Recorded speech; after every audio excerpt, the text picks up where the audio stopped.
네, 살아있는 동물 중에서 가장 유능한 동물을 꼽으라고 한다면 여러분들은 어떤 동물을 꼽으시겠습니까? 네, 저는 코끼리를 꼽고 싶습니다. 특별히 코끼리는 지능지수가 약 75 정도 된다고 합니다. 약 200여 가지의 몸짓의 언어들이 있습니다. 또한 50여 가지의 지네들끼리 소통할 수 있는 그런 언어가 있다고 합니다.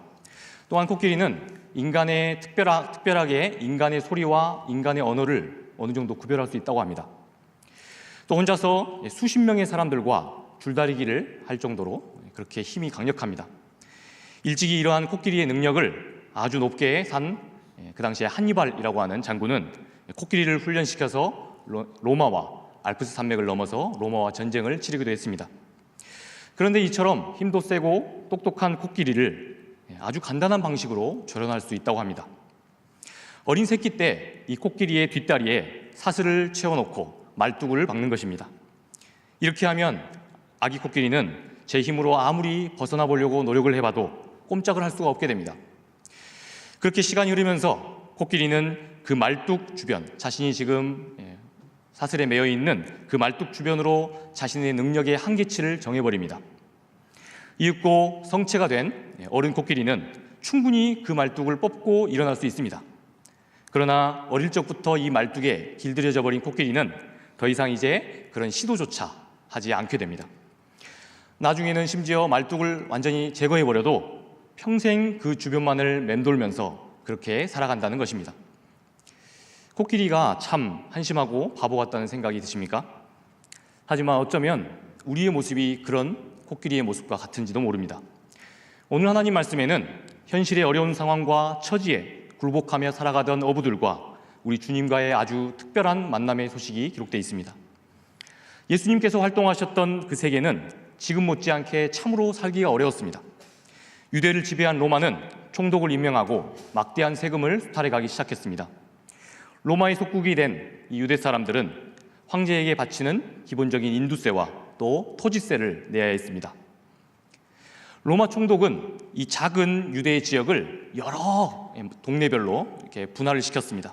세금을 더 많이 걷기 위해서, 통행세를 걷기 위해서 그렇게 했다고 합니다. 이렇게 마을의 경계선마다 세관을 세워서 악착같이 세금을 걷어가기 시작했습니다. 이 세관마다 세리들이 포진돼 있어서 길과 그리고 다리와 마을의 경계들 그리고 호숫가에 있어서 사람들을 따라다니면서 세금을 걷었습니다.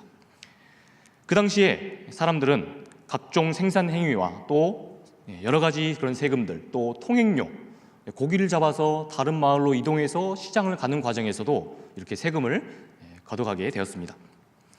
당시 농민들은 자신들이 얻었던 전체 수입의 약 60%를 로마로 세금으로 바쳤다고 합니다. 이와 같은 로마의 수탈도 참으로 견디기 힘든데 백성들의 지도자였던 왕은 한술 더 떴습니다. 분봉왕 헤롯과 그의 탐욕스러운 아들들은 각종 토목 건축 사업으로 로마식 건축물들을 막 만들어내면서 로마의 황제의 환심을 사려고 했습니다. 이 때문에 백성들은 가뜩이나 힘든데 여기에 노역까지 감당을 해야 했습니다. 당시 유대인들은 또한 종교법에 따라서 각종 여러 가지 헌금과 세금이 있었습니다. 성전세를 따로 내고 있었습니다. 또한 레위인들을 부양하기 위해서 과거에 모세가 정했던 11조를 따로 내고 있었습니다. 그리고 율법에서 강조하고 있는 가난한 이들을 돌보기 위한 11조를 또 따로 냈습니다. 그런데 재미있는 것은 이것들은 대부분 사두개파 사람들과 그리고 고위 성직자들이 몰래 착복하고 있었습니다. 시몬과 동료들은 이런 고된 갈릴리의 일상을 보내고 있었습니다. 고기를 자신들이 잡아서 그물쳐서 고기를 잡아서 버는 수입보다 자신들이 그물세로 내야 하는 세금이 더 무거운 그런 구조에서 살고 있었습니다. 상황이 이렇게 되면 이런 말도 안 되는 구조에 우리가 의문을 품거나 항의를 하겠지만 자신들은 아무 힘이 없는 소시민들이다 이렇게 생각하며 체념하면서 살고 있었습니다. 오히려 시몬과 같은 갈릴리 소시민들은 상황이 이렇게 되자 자신들 동족 간에 같은 처지와 비슷한 형편 속에 있는 사람들에게 자신들의 분풀이를 하고 있었습니다. 자기도 도대체 언제 빚쟁이가 될지 모른다는 이 불안감 때문에 이들은 마음의 문마저 완전히 꽁꽁 닫고 살았습니다. 치열하게 먹고 경쟁하느라 유대 특유의 하나님의 사랑의 법, 이 율법의 말씀이 잘 지켜지지 않았습니다. 특별히 이 히브리 사람들에게는 약자 보호의 법, 구약 성경에 보면 이 약자 보호의 정신에 따라서 만들어진 법들이 있습니다. 같은 히브리 이웃끼리는 서로 종을 삼더라도 반드시 7년 뒤에는 해방시켜줘라. 그리고 형제끼리는 절대로 이자를 받고 돈을 꿔주지 말아라. 이런 사랑의 법들이 잘 지켜지지 않는 상황이 되었습니다. 삶의 치명적인 어려움과 또한 위기를 만난 사람들일수록 이런 성향이 강해집니다. 당장 먹고 살기 바쁜 사람들은 사람들을 따뜻하게 돌보고 돌아볼 여유가 없습니다. 또 자신들의 어려운 형편과 처지에 대해서 아주 깊이 성찰하고 고뇌할 여유가 없습니다. 나는 도대체 왜 매일같이 이렇게 열심히 사는데도 계속 가난의 가난을 계속 경험하고 있는가? 나는 왜 최선을 다해서 일상을 살아도 포기해야 할 것들이 왜 이렇게 많은 건가? 앞으로 집은 살 수 있을까? 또 나는 결혼은 할 수 있을까? 아이를 낳아봤자 내 아이가 혹시 나처럼 늘 반복되고 지친 일상을 그렇게 무미건조하게 힘겹게 살아가지는 않을까? 이렇게 3포를 넘어서 5포, 7포 세대라는 말이 지금 우리 시대의 청년들의 이야기가 되었습니다. 상황이 이렇게 되면 마땅히 이런 고민들을 해보야만 합니다. 아무리 노력하고 스펙을 쌓아도 내 삶이 나아지지 않는다면 혹시 나의 노력 부족의 탓이 아닌 우리 사회의 구조의 불이함의 문제는 아닌가? 아니면 그저 늘 하던 대로 남들이 다 그렇다고 하니까 그것이 마치 당연한 줄 알고 그저 익숙하게 늘 해오던 방식대로 그렇게 되는 대로 살아왔던 나의 삶의 태도에 혹시 문제가 있었던 것은 아닌가? 그런 고민을 해보아야만 할 것입니다. 그래서 이런 현실에 의문을 품고 변화에 대한 두려움을 뛰어넘어서 획기적인 일상의 전환을 한번 도모해 보아야 할 것입니다. 그러나 지금 당장 겨우 먹고 살며 하루를 버티는 삶이 빠듯합니다. 그러니 새로운 시도 혹은 새로운 모험을 감행한다는 것 자체가 참으로 번거롭고 두려운 일이 됩니다. 그래서 감당하기 버거운 상황과 현실 앞에 시몬은 오늘 또 익숙함을 선택했습니다. 내게는 이것이 최선이다 라고 그렇게 믿으며 딱딱하게 굳어진 그의 신념이 이끄는 대로 스스로 한계라고 한정지어 놓은 방식대로 나름 노력해 볼 뿐이었습니다. 혹시라도 다른 방법을 써볼 수 있지는 않을까? 이런 마음조차 시몬에게는 사치일 뿐이었습니다. 변화를 도모했다가 만일 내 삶이 실패하면 어떻게 될 것인가? 그래서 늘 이런 두려움에 짓눌려서 늘 자신이 해오던 방식대로 그렇게 일상의 권태에 빠진 것입니다. 이런 시몬의 인생의 한복판에 우리 주님께서 찾아오십니다. 오늘 말씀 1절에 보면 많은 무리가 우리 주님께 말씀을 들으러 게네사렛 호수로 모였다고 했습니다. 시몬은 같은 갈릴리 출신으로서 예수님에 대한 소문을 들었습니다. 예수님이라는 분이 한번 말씀만 하시면 병들었던 병자가 치유함을 받는다. 그분만 만나면 끝없이 방황하고 절망하던 인생의 소망과 희망을 얻는다. 그러나 시몬은 바로 자기 가까이 오신 그 주님의 말씀조차 지금 들을 여유가 없어 보입니다. 늘 하던 대로 열심히 그렇게 살아온 대로 먹고 살기에 자신은 빠듯합니다. 그런데 무슨 여유가 있다고 말씀 앞에서 자신을 돌아보는 그런 여유를 가진다는 말인가? 그런 말씀을 집중해서 들을 수 있는 그런 마음의 여유조차 없었던 것입니다. 2절에 보니까 무리가 예수께로 몰려드는데도 이들은 빈 그물을 정리하고 있었습니다. 늘 해오던 대로 오늘도 허탕을 쳤구나. 그러나 할 수 있는 것이 이것밖에 없으니 내가 최선을 다해서 발버둥은 쳐보아야 할 것 아닌가. 그래야 나만 기다리는 나의 가족도 그리고 일상을 빠듯하게 사는 내 한 목숨도 입에 풀칠하며 살 것 아닌가. 그런데 놀라운 것은 아무도 몰라주고 있는 이 초라한 시몬의 마음을 우리 주님께서 지금 분명히 알아봐 주십니다. 그리고 그를 지목하여 다가가십니다. 그의 이러한 형편과 처지를 보시고 그의 이 근심 어린 이 표정 속에 드리운 그 어두운 그림자, 그 내면의 갈등의 모습을 우리 주님께서는 꿰뚫어 보신 겁니다. 드디어 주님께서 이제 그를 지목하여 말씀하십니다. 4절을 우리 함께 읽어보겠습니다. 함께 읽습니다. 말씀을 마치시고 시몬에게 이르시되 깊은 데로 가서 그물을 내려 고기를 잡으라. 깊은 데로 가서 그물을 내려서 고기를 잡으십시오. 그러자 시몬은 대답합니다. 5절에 보니까 선생님, 우리가 밤이 맞도록 수고하며 그물을 쳤습니다. 그러나 잡은 것이 하나도 없습니다. 이 말이 현실을 살아가는 이 시몬의 절망을 아주 잘 보여줍니다. 선생님, 제가 해봤는데 안 됩니다. 그거 제 능력과 제 상황으로는 어림도 없습니다. 아무리 해봐도 안 됩니다. 저는 그것을 이겨낼 만한 힘이 없습니다. 제가 할 수 있는 것이라고는 늘 지금껏 해오던 방식대로 익숙한 곳에 그저 별로 위험하지 않는 선에서 내 방식대로 최선을 다해볼 뿐입니다. 이렇게 말한 것입니다. 이런 시몬에게 주님께서 지금 가라고 명령하신 곳은 깊은 곳이었습니다.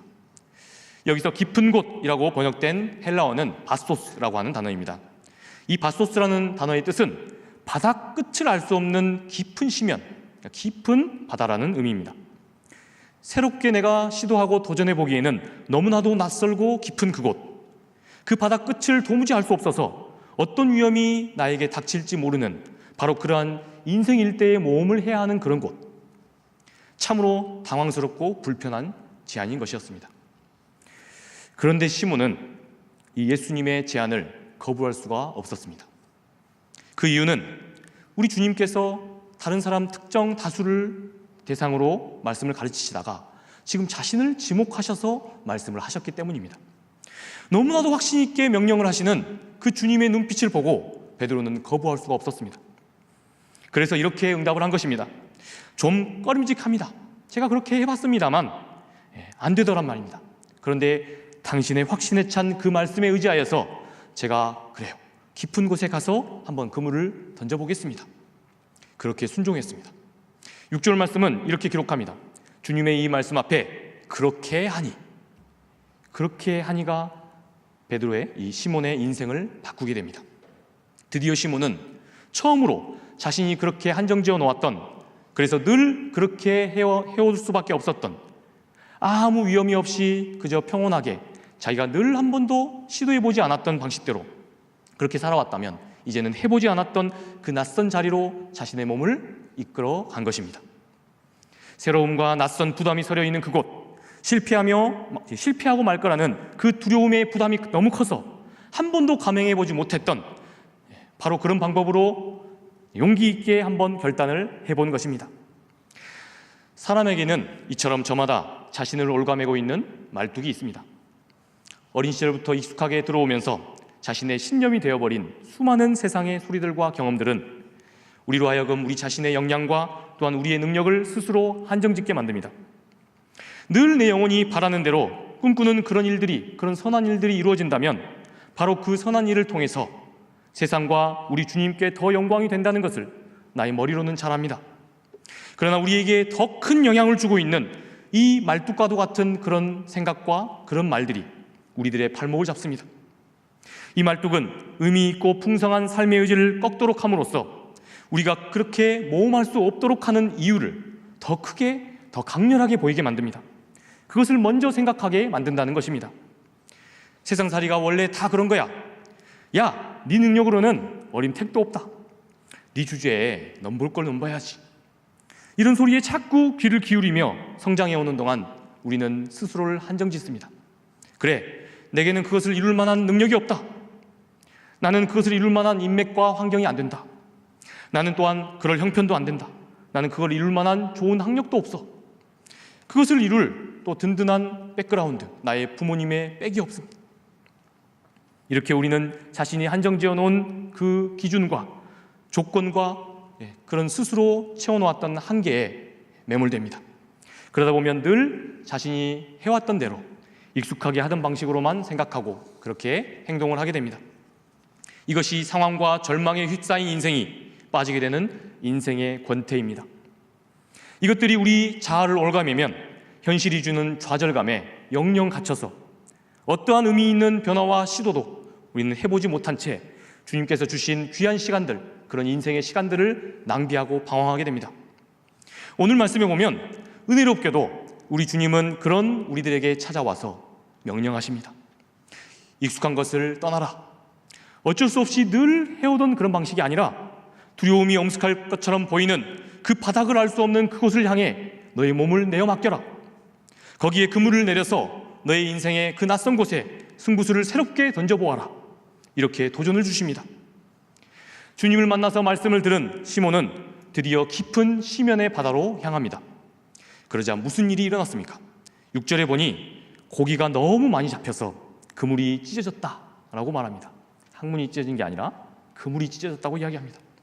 물고기로 가득 찬 그 그물을 걷어 올리는 경험을 해보았다는 것입니다.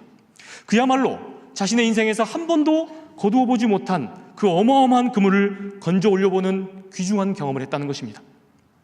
늘 갈릴리 주변에서 비관적인 소리만 들어왔던 시몬이었습니다.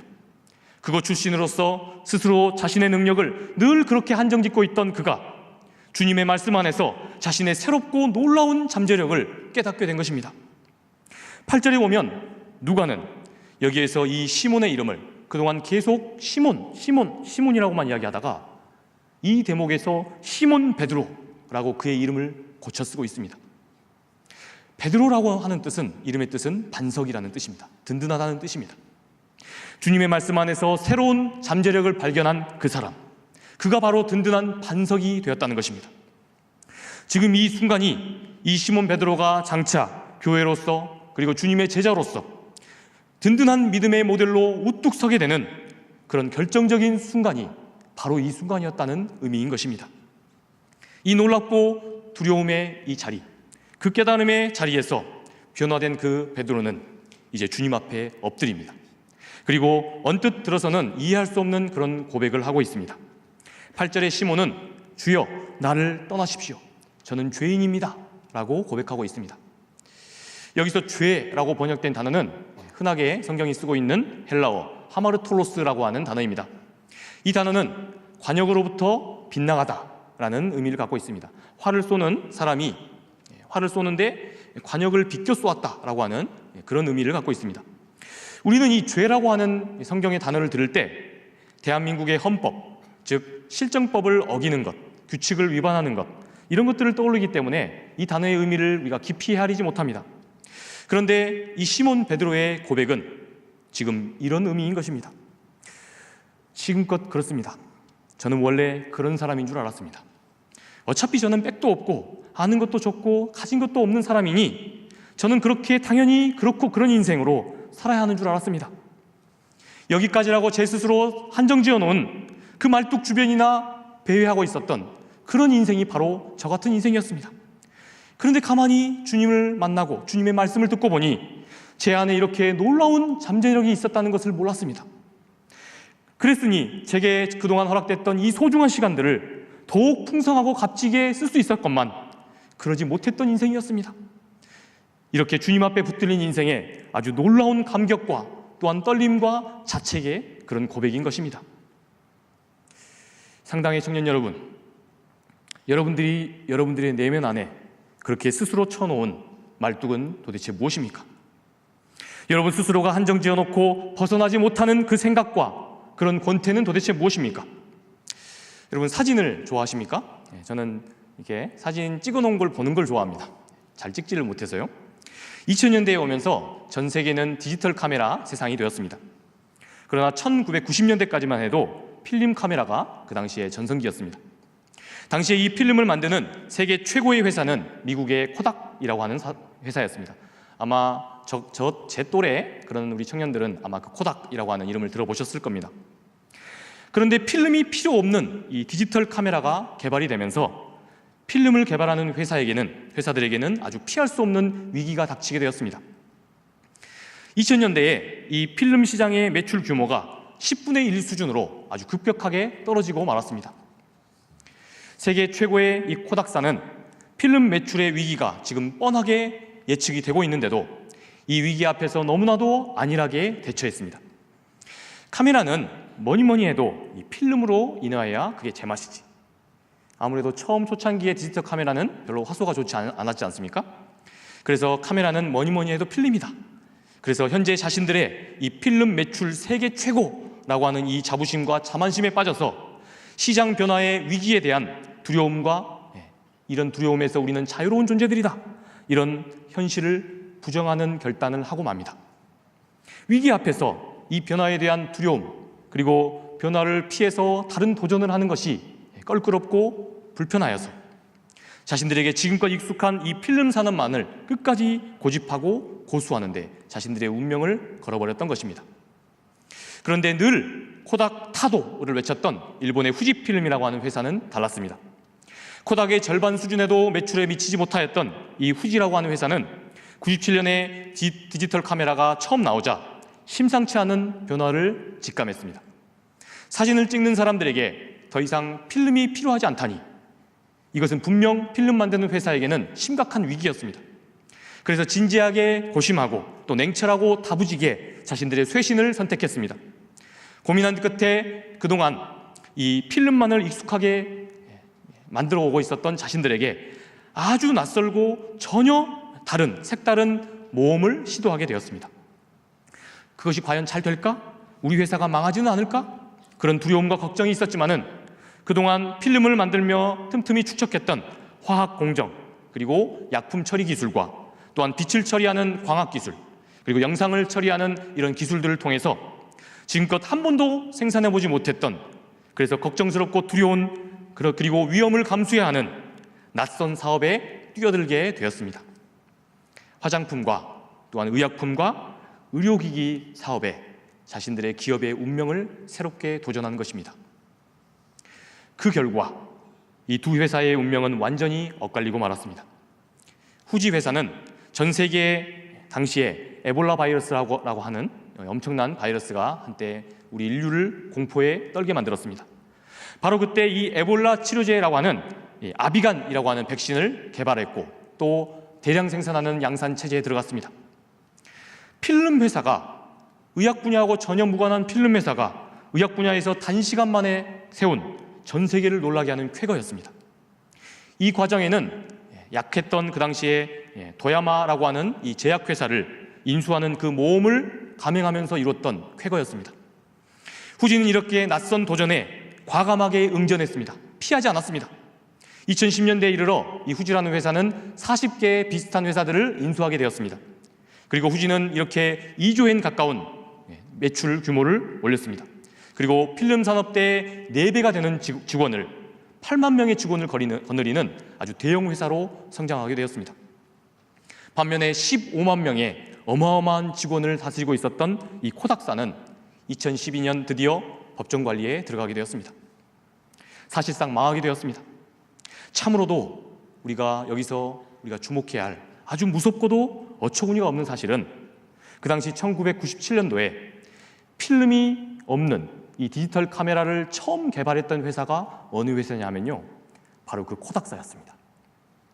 자신들이 그 새로운 산업 사회를 열었는데 자신들이 만든 도전을 회피하고 그저 익숙하게 해오던 방식을 고수하다가 결국 망하게 되어버렸던 것입니다.